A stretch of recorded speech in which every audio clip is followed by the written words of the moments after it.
আজকে আপনাদের মাঝে নিয়ে এসেছি মিক্স ইতালিয়ান পিৎজা। অল্প উপকরণে খুব সুন্দরভাবে বানানো যায়। প্রথমে নিয়ে নেব একটি ডো, এর উপরে দিয়ে দেবো পিৎজা সালসা, তারপরে দিয়ে দেবো অল্প করে জিবের মেজেরেল্লা, তারপরে দিয়ে দেবো 12টি পাপড়নি, তারপরে দিয়ে দেবো মাংসের কিমা পর্যাপ্ত পরিমাণ দিয়ে দেব, তারপরে দিয়ে দেবো চিকেন,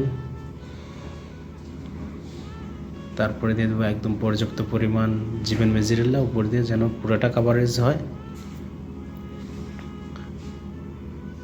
তারপরে দিয়ে দেবো আমরা চুলাতে, আপনারা চাইলে ওভেনও দিতে পারেন, যেভাবে সুবিধা হয়। আমাদের পিৎজা হয়ে গেছে অলরেডি, কি দেখতে পাচ্ছেন, অনেক সুন্দর কালার। এভাবে পিৎজা বানানো হয়, অল্প উপকরণে খুব সুন্দরভাবে পিৎজা বানিয়ে খাওয়া যায়।